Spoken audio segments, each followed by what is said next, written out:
আমি ব্যক্তিগতভাবে মনে করি যে এখনই আমার রাইট টাইম, যেহেতু সিনিয়র প্লেয়ার থাকলে কাজ করাটা আরো সহজ হয়ে যায়।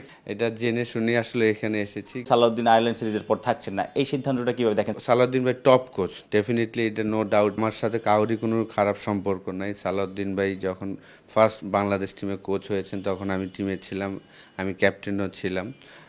ওনার সাথে আমার রেগুলারই আর কি, যখন উনি ন্যাশনাল টিমের বাইরে ছিলেন আমরা প্রায় একসাথে টক শো করতাম, দেখা হইলেই আমাদের কথা হয়। 1 বছর আগে যখন মোহাম্মদ সালাউদ্দিন জাতীয় দলের কোচিং ইউনিটে ঢুকলেন, তার আগের প্রায় 2-4 বছর তো রেগুলার কথা হতো যে কেন সালাউদ্দিনকে ন্যাশনাল টিমের কোচ বা সহকারী কোচ হিসেবে আমরা দেখছি না। কিন্তু এই 1 বছরে মুদ্রার অন্য পিঠও তিনি দেখলেন, কারণ ব্যাটাররা সাফল্য পাচ্ছে না, ব্যাটারদের আসলে ওই চারপাশে খেলতে পারছে না। এই বিষয়টা কিন্তু মোহাম্মদ আশরাফুলের বেলাও হতে পারে। এখন অনেক হাইপ যে মোহাম্মদ আশরাফুলকে এনেছে পাল্টে যাবে, কিন্তু ব্যাটারদের জাকির আলী হৃদয়দের সাফল্য না আসলে, হৃদয়দের ব্যাট কথা না বললে কিন্তু আশরাফুলের বেলাও যে কোনো সময় এটা হতে পারে। রাইট, এটা তো ডেফিনেটলি, এটা জেনে শুনে আসলে এখানে এসেছি। কিন্তু আমি আমার যে এক্সপিরিয়েন্সটা, যেহেতু আমি ইন্টারন্যাশনাল ম্যাচ খেলেছি, লম্বা সময় ক্যাপ্টেন্সি করেছি 2 বছর, তো হয়তোবা আমি যেই জিনিসটা ফেস করেছি ওই জিনিসগুলা আমি তাদের ইনপুট দেওয়ার চেষ্টা করব। আমি আশা করব যে তারা উপকৃত হবে। আর তারপরে তো আসলে লাক তো একটা ইম্পর্টেন্ট, আপনার ভাগ্যটাও খুব দরকার হয়।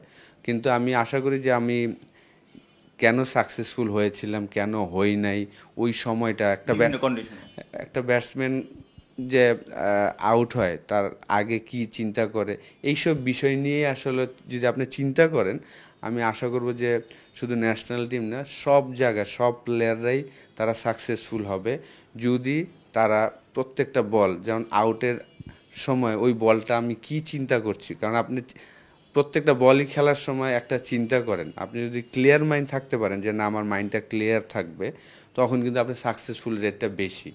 আর যখনই আমরা আউট হই, হয়তোবা আমরা ওভার কনফিডেন্স থাকি, হয়তোবা আমরা কোনো শর্টসের চিন্তা করি যে আমি এই বল আসলে এই শটটা খেলবো, আগেই আমরা ডিসিশন নিয়ে ফেলি।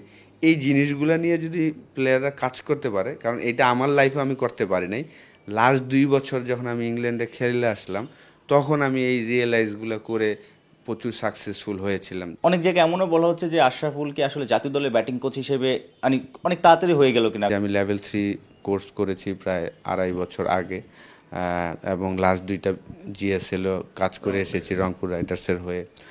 আর আমি ব্যক্তিগতভাবে মনে করি যে এখনই আমার রাইট টাইম, কারণ মুশফিক, মমিনুল, শান্ত, লিটন, মিরাজ, সাদমাম, এই যে বেসটা, ওদের সাথে থাকাকালীন আমি কাজ করলে আমার জন্য আরও ইজি হবে আমি মনে করি। যেহেতু সিনিয়র প্লেয়ার থাকলে কাজ করাটা আরও সহজ হয়ে যায়।